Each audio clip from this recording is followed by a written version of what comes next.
Okay, we had the new parts come through from the factory.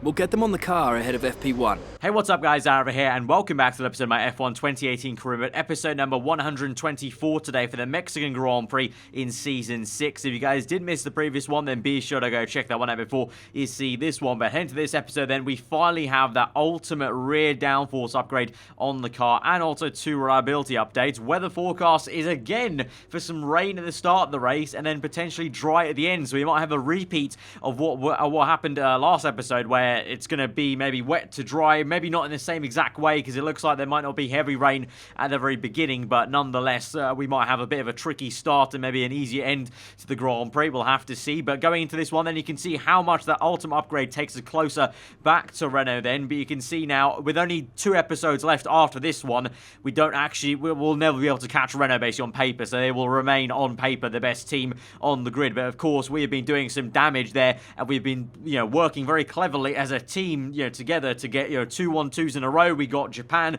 and USA. Could we maybe even do it again in Mexico? If we did, it'd be quite grand. Obviously, going into this episode, we're going to have to take a grid penalty for changing a gearbox, so no engine penalties needed. The engine components are fine right now, but the gearbox was worn over 70%, so that's definitely going to fail in the race if we take that in. So we have to break the seal and take that 5-place grid penalty on the chin.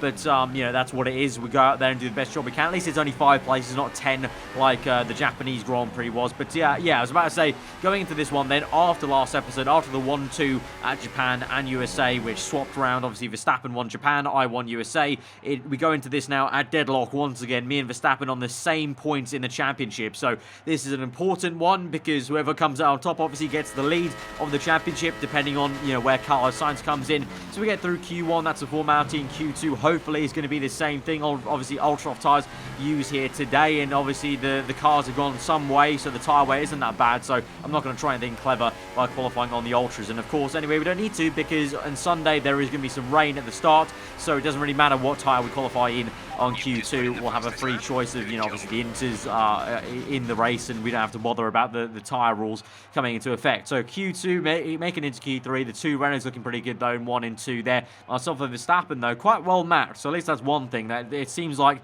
for this Grand Prix, we're both coming in on the same points. I'm pretty well matched against my teammate, it seems like, so I'm hoping that, the race can be quite close and I can try and get one up on Verstappen once again. Obviously, we did a pretty damn good job last episode, but that was a lot to do with strategy in the end as well. So, you can never really rest on the laurels of the strategy working out once again like it did in USA, like it would here, but we'll have to wait and see once we get to the race. But we go through Q3, then the top 10 shootout. The car feeling, I gotta say, amazing through Sector 2. Like, the rear downforce upgrade we have now has meant that I think I'm running as low as maybe 4 or 3 rear wing, which is very low for me at Mexico. Usually I compromise quite a fair bit, because usually the car doesn't feel that great around here, because obviously it's a very high altitude, the air is very thin, so you usually end up running higher wings than you want to try and compromise on that. But here I was running very low wings, and the car just stuck to the ground in Sector 2. And so to that effect, it wasn't just me that was feeling great, Verstappen was feeling great. Across the line, it's pole position at the Mexican Grand Prix, but Verstappen also gets 2nd place as a front row lockout for a Red Bull Honda there. Ricciardo not doing such a great job. He qualifies behind Alonso, who splits the 2 Renaults in P3 and P5 there, with Alonso P4. Absolutely amazing day in the office then for the Red Bull Honda team. Our car felt great, and clearly it was great over 1 lap. 1-2 lockout there, and so we got a very good chance of doing well in the race. Of course, I remember we go back 5 places due to the grid penalty, but at least the car has some speed in it. It's going to be wet. It's going to be a bit nervous at the start, but we just have to try and do the best job we can, like we have done for the last 2 episodes. Just focused on doing the best race we can, and hopefully nothing goes wrong in our car, knock on wood. So let's go to the race then and see how things pan out. The air may be thin here in Mexico City, the atmosphere is anything but. The crowd have been chanting and singing, not just this afternoon, but throughout the entire weekend. There's a great love for Formula One here, and no small amount of expectation. Let's hope today's Grand Prix can meet it. 17 corners then at the Autodromo Hermanos Rodriguez, 10 to the right and 7 to the left, and all of them will have to be tackled in difficult, wet conditions here today. No DRS assistance either, at least not for the start of the race, but the best overtaking opportunities will still be down into turn 1 or shortly afterwards into turn 4. Joining me for today's race once again is Anthony Davidson. Let's talk about the engineer. They must be starting to feel the pressure at this point, and surely there's a real shot at the title on the cards here, but one error at the wrong time, well, that could throw it all away.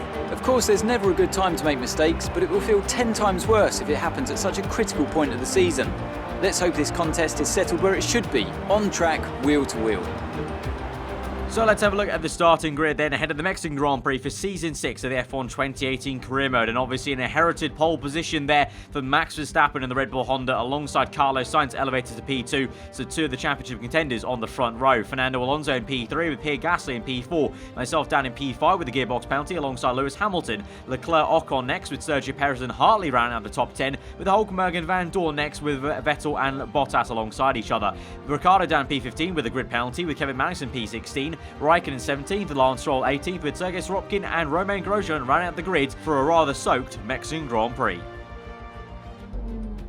So here we are in P5, then not P6, because Ricciardo has been given a bigger grid penalty than we have. So one less position to worry about and one less Renault to worry about that we're either having to overtake or avoid after a collision, as it was the case at the USA Grand Prix. But anyway, this episode is going to be a tricky one. The race starting off wet. You can see on the weather indicator, it did say it was raining for most of the Grand Prix. So you can see I'm trying to tweak the strategy to maybe make a one-stop work on two sets of intes. And it leaves me a bit of leeway maybe to see if that dry weather is going to come in. But you can see on the weather forecast that seems to suggest the rain will be with us for most of this Grand Prix. So I'm not banking on that, and I'm going to, kind of more lean towards maybe a one-stop needed for two sets of intes. But we're going to go real low fuel once again. We don't need a lot of fuel. The engine's been so fuel efficient so far in the last couple of episodes. So we're going to really go lean and light here at the start as we go to 5 red lights then to a very crucial Mexican Grand Prix. It's all tied up again in the championship, and it's time for a deadlock here. 5 lights are out and we're underway for the Mexican Grand Prix. Can we try and beat our teammate and Carlos Sainz today?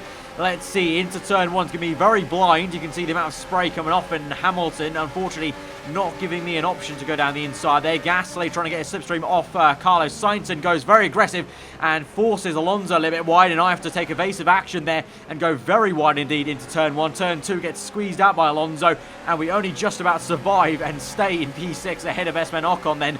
Alonso P5, Gasly up into P4. It's actually side by side then for the two race leaders then. Verstappen and Carlos Sainz neck and neck there into the first stadium section here at Mexico as the crowd goes wild. They're still having a fight there. It looks like Carlos Sainz just got ahead of Verstappen actually, I want to say, but I can hardly see what's up ahead with the spray. But here we go now, trying a very audacious move on the outside there of the double right-hander. Now to the inside for the next left-hander. We are going to squeeze out Fernando Alonso. Fantastic move that is for us, as meanwhile Verstappen sends one down the inside.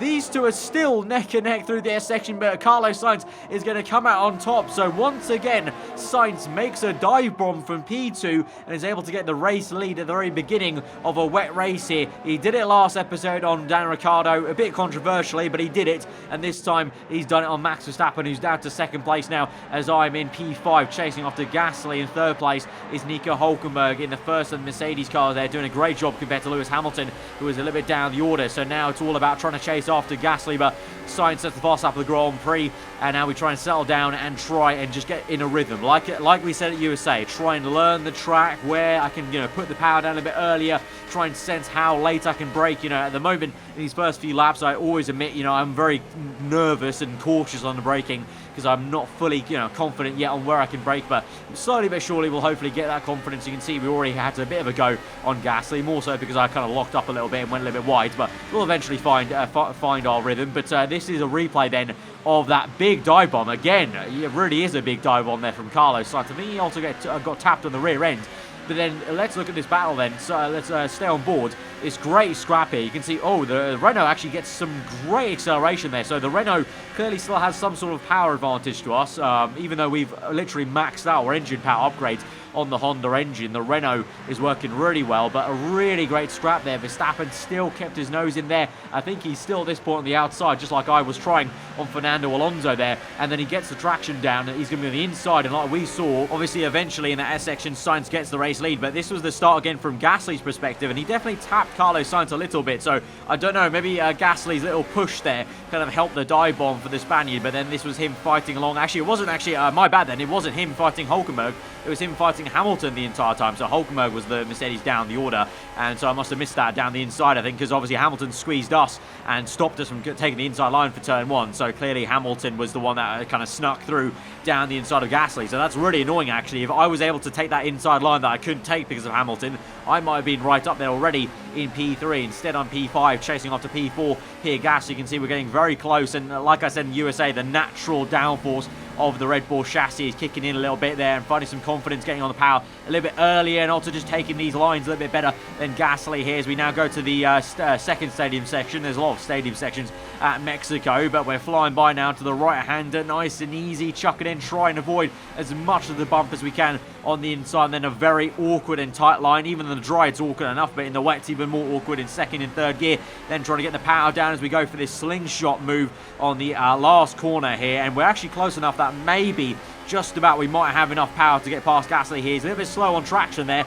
We've got overtake mode going, rich mix flowing as well. No DRS, of course, because wet conditions, too dangerous for that, but we are gaining enough here. We're gaining, and here we go now for the move on the left-hand side, and we are past already before we even start braking there, and we're up into P4 ahead of Pierre Gasly, our fellow Honda-powered car there in the Toro Rosso. So now we go chasing after Lewis Hamilton, and hopefully we'll catch him, and we do catch him eventually on lap 7. You can see we're on low fuel, actually, so we're going to have to save that later on in the race, but right now I'm not worried about that. Right now I'm just concentrated on overtaking Hamilton in the fastest time I can here, because then we can get up into P3, some clean air, and chase after Verstappen, who's actually just down the road from Hamilton. So Sainz and Verstappen, unlike USA, they've not been massively getting away from the rest of the pack, and so here we go, a little bit faked and then a little bit faked to the left and then go to the right, and we made the move on Hamilton. He does try and come back, and there's a little bit on the outside there. We can see he's skating through the first 2 turns, and we're up into P3 now, but like I just suggested, Verstappen and Sainz are still very much there in eyesight shot of myself there. Verstappen P2, Sainz in P1, so, you know, USA, I think that was maybe a special case of us three getting away by a good 10-15 seconds from the rest of the grid. This time it seems like a little bit more bunched up, as we might be expected, because it is a very different circuit, less downforce dependent than USA maybe, and so there's a little bit less of a disconnect between the top 2 teams and the rest of the grid. Of course, it really has just been a Red Bull v Renault the entire season pretty much, but now we move on to lap 11, and we are closing up on Verstappen somewhat, so keeping him honest here, on his toes. There's a bigger gap from Verstappen to Sainz than there is for myself to my teammate here, so looking good at the moment to maybe try and catch and overtake him. But Daniel Ricciardo is out of the Mexican Grand Prix. You are absolutely kidding me here. Ricciardo cannot catch a break this season.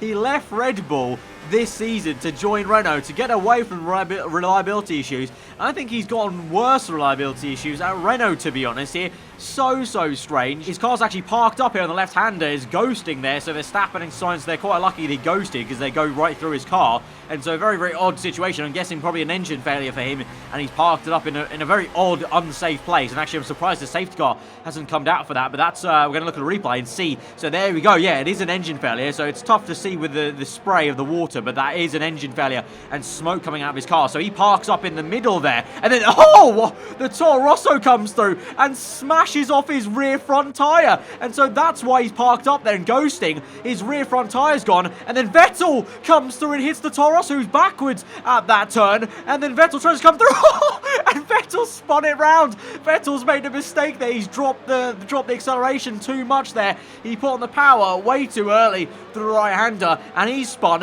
and now both the Toro Rosso and Vettel are now trying to parallel park and trying to do a 3-point turn and try and turn their cars around. So very odd situation on board here. Let's have a look. The engine failure for the Renault. To be fair, the Renault really dangerously parked up there. Ricciardo, that's his own fault for having his wheel come off here. And then a very weird sight for Van Dorn in the Toro Rosso as Vettel then tries to go around the outside. The Toro Rosso reverses into him, and then Vettel spins it around, I guess flustered by the entire situation there. So Vettel and Van Dorn, absolute calamity for them as they're left backwards for 20 seconds more in the stadium section. So very odd situation. Yeah, so Vettel, Van Dorn and Ricciardo all not having a great time at Mexico. As now Verstappen is in, Sainz is in now. Both of them are in for their pit stop onto a set of intermediates, and I'm going to continue on now just like we did at USA, because I'm not sure yet what the situation is. I'm either continuing on because those guys might be doing a default 2-stop on 3 sets of inters,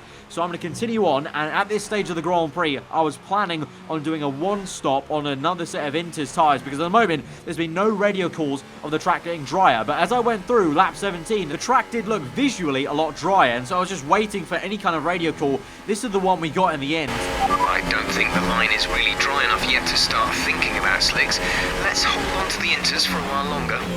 So at the moment on lap 17, my engineer doesn't think it's time to even think about the dry tyres, but by the time we go 3 laps later to lap 20, he does think that, because the track is also visibly looking a lot drier than it was on lap 17, and we also get a call in for a change of strategy onto the super soft tyres there on the bottom right. So I've once again chosen the strategy wisely. I've taken a gamble, gone way too long really on these first set of inters, but it's working out. So even though I'm losing so much time to Sainz and Verstappen in second and third place, I've got the track position. I've still got a good 11 seconds on them as we now come into the pit lane. This will be, or just attempt to come into pit lane. It's so it's slippery now with the inters on the drying track, and so the slick tyres are very much needed. So I really didn't think it was going to be the case, because the weather indicator showed the inter period going to be going for the entirety of the race, and only that tiny bit of the tiny one icon at the end was dry. So I actually didn't think it was going to be possible. I thought we would have to bail onto another set of inters and try and make a one-stop work, but thankfully we held out and the luck has prevailed, and the logic has once again paid off here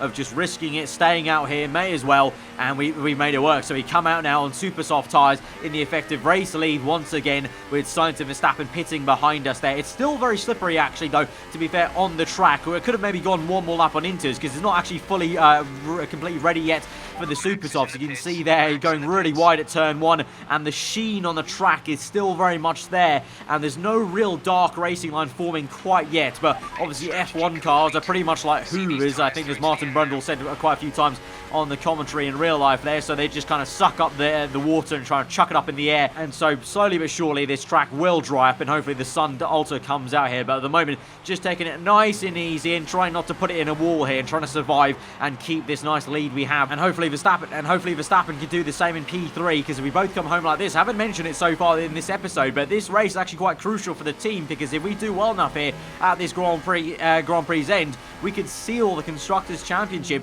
for Red Bull Honda and be the Constructors' Champions here earlier than the Brazil or Abu Dhabi. As you can see, they're having to go across the escape road, really slippery at the moment, but eventually lap 22 will find our feet, and Gasly at the moment setting the fast lap of the Grand Prix then, so everyone is trying to go as fast as we can, you know, trying to pick up the pace and just finding the grip really. I go purple then on lap 23, but you're about to see Carlos Sainz will also go purple then. So pretty much everyone is just going faster and faster, finding their PBs as the track dries out even more, as we got blue flags up ahead for the Sebastian Vettel, I think this is, in the Ferrari car. Obviously, he had the major issue in the stadium section, so I can't blame him for being way down the order, 1 lap behind. But how times change. He was my teammate last season. We're going wheel to wheel, and now this season I'm lapping him at the Mexican Grand Prix. Very, very strange times. But yeah, we go on through this Grand Prix. Lap 27 setting a fast lap of the Grand Prix. But once again, Carlos Sainz was keeping me honest, to be fair, and setting faster times than me every time I popped in a purple. So very much like Hamilton v Vettel in 2017 China, you know, just pushing each other to set faster and faster lap times there. So it's kind of really fun to keep on pushing each other like that. And we're now moving things on to lap 30 here, closing up to some more traffic on the minimap. You can see that is where the yellow dot of Carlos Sainz is. So he is closing in a little bit. The gap was 11 seconds. It's now closed down to about maybe 5, I think that is. And so he is rapidly catching us. That Renault does have some decent race pace there at the moment, to be fair as well. I think I could be going faster, but I'm also not pushing the absolute limit of the car and the track, because it is still a little bit slippery out there. The track grip hasn't come up fully because the sun's not even out yet, so the track's not fully drying up and heating up. It definitely is quite a cold track, and a green one as well, because obviously the rain has washed away the rubber. But saying that, we do set another purple lap time, but Sainz just keeps on smashing a faster purple in, so it was a little bit annoying towards the end. Like literally every single time I thought I had the faster lap, and then Sainz just comes in and does even better. But now we move on to the last lap of the Grand Prix. DRS is available. We've got it off the lap car here once again, a third lap car of the I think the Haas this is of Magnussen. He's going to really hold us up here in the first few turns, and so much so I had to lift off in the first few turns that Sainz is right behind us now as we overtake the Haas. He's actually closed up quite a fair bit to a point where the proximity arrow was there on board with us, and into the stadium section, lock up on the front left a little bit there and trying to go through the stadium. But Sainz is right up our gearbox now, actually within literally half a second. There he is, and there's another lapped car to maybe get as we go later into the lap. So the S section has been a great section for us so far, but we haven't been able to obviously really power through it like we did in qualifying there. Kind of almost annoying in a way, because I was looking forward to really pushing through this sector the entire race long in this Red Bull car, but just didn't have the luxury of it, and Sainz really gains a lot of time as I lose the back end momentarily. That was in the S section for a split second, and so Sainz really closes up, but it won't matter in the end as we come through the stadium section. The confetti is out there, the celebration has started because we've controlled this race all race long since we got into the lead, and we're going to come through to win a second race in a row and win the Mexican Grand Prix and also seal the Constructors' Championship for Red Bull Honda.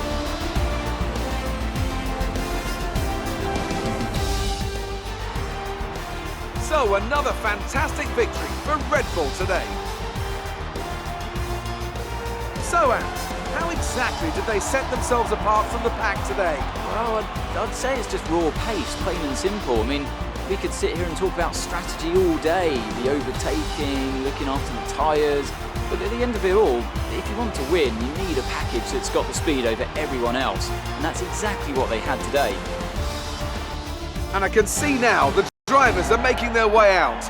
We need Red Bull fighting at the front. They do an incredible amount for Formula One, and that's another winner's trophy heading back to Milton Keynes.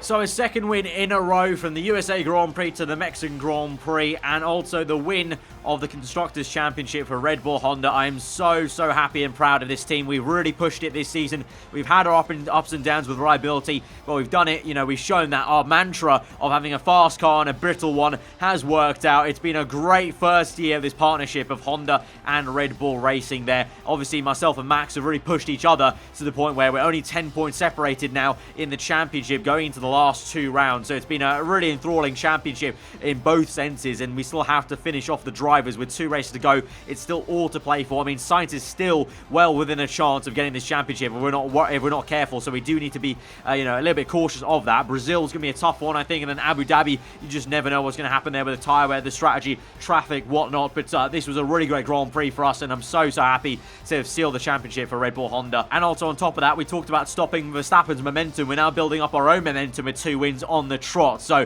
could we maybe do it a third time in Brazil? We'll have to see. But let's go to the end of the episode then and go to some questions from Claire. Amazing performance out there. You must be really happy. Was there really any competition for you today? I'm going to go very egotistical and say only from my teammate. The team have been on fire, of course, and we've sealed the constructors here today, so got to have a good excuse to celebrate here this weekend in Mexico. Did you struggle to get through all that traffic today? Going to say not at all. The car had the grace of a ballet dancer there. It was, to be fair, very good in Sector 2. You must be thrilled to be up on the podium. Thrilled but expecting. It was probably the most honest answer there, to be honest, because I was aiming for the podium minimum, and so it's good to be up there on the top step. You've taken the lead in the championship. Are you going to be able to keep up that momentum? It's a good place to be, but also never let your guard down. You just never know in this sport what can happen. So even though we're comfortable right now, 10 points ahead, you just never know what's going to happen in Brazil and Abu Dhabi. So let's keep our heads up. Appreciate your time. And so we go to the end of the episode, and we will have some resource points that may be spent into Brazil. I don't know quite what we'll spend it on, but we'll see about that in a minute. But at the moment, we're leading the rivalry. Then with Verstappen, we're losing it apparently to Carlos Sainz by only 1 little position there. So we'll see how that goes in Brazil. But the team obviously very happy. You can see all the reputations, apart from Ferrari, is way up there. I mean, Ferrari, to be fair to them, actually, you know, the amount of the toxicity that was in that relationship, we've actually managed to get that back up to 1/3 of the reputation. But the more important thing here today is, here we go, the championship, the Constructors' World Championship for Red Bull Honda. Congratulations to the entire team. Absolutely amazing stuff there to win the championship. The first year in the partnership, really happy with that. And let's see if that's any kind of prediction for the next year in real life. You never know. But yeah, like I said, only 10 points in it. We have to push on, of course. Still a job to do in the Drivers' Championship. We've got 1 trophy on the right-hand side. Still have to do the job for the left-hand side trophy, the Drivers' one, which is the one that really matters more to all of us as drivers, of course. But now Now, looking at the R&D chart there, I'm going to do one more reliability upgrade on the MGU-H to make sure and try and avoid any kind of penalty in Brazil and Abu Dhabi if I can help it. The MGU-H was a little bit warm, but not too warm. It's still green, the one we've got from the last penalty we took, so hopefully that will last that long way. And we've got enough points now to actually purchase an upgrade on the brakes, on the chassis side. We haven't upgraded the chassis at all, apart from the ultimate chassis weight reduction at the very beginning of the season. So I'm going to go for a brakes update, and so it's going to be probably potentially the last upgrade we do on this car before the end of Season 6. So we'll go for it. We can just about afford it. So we got those two upgrades coming our way from Brazil, one performance and one reliability, but either way, very happy with that. So guys, if you did enjoy that episode of the Mexican Grand Prix, be sure to hit that like button. Let me know what you thought in the comments below. If you're around here, subscribe for weekly full-on content. I've been aarava. Hope you enjoy the rest of your day. I'll see you guys next time. Goodbye.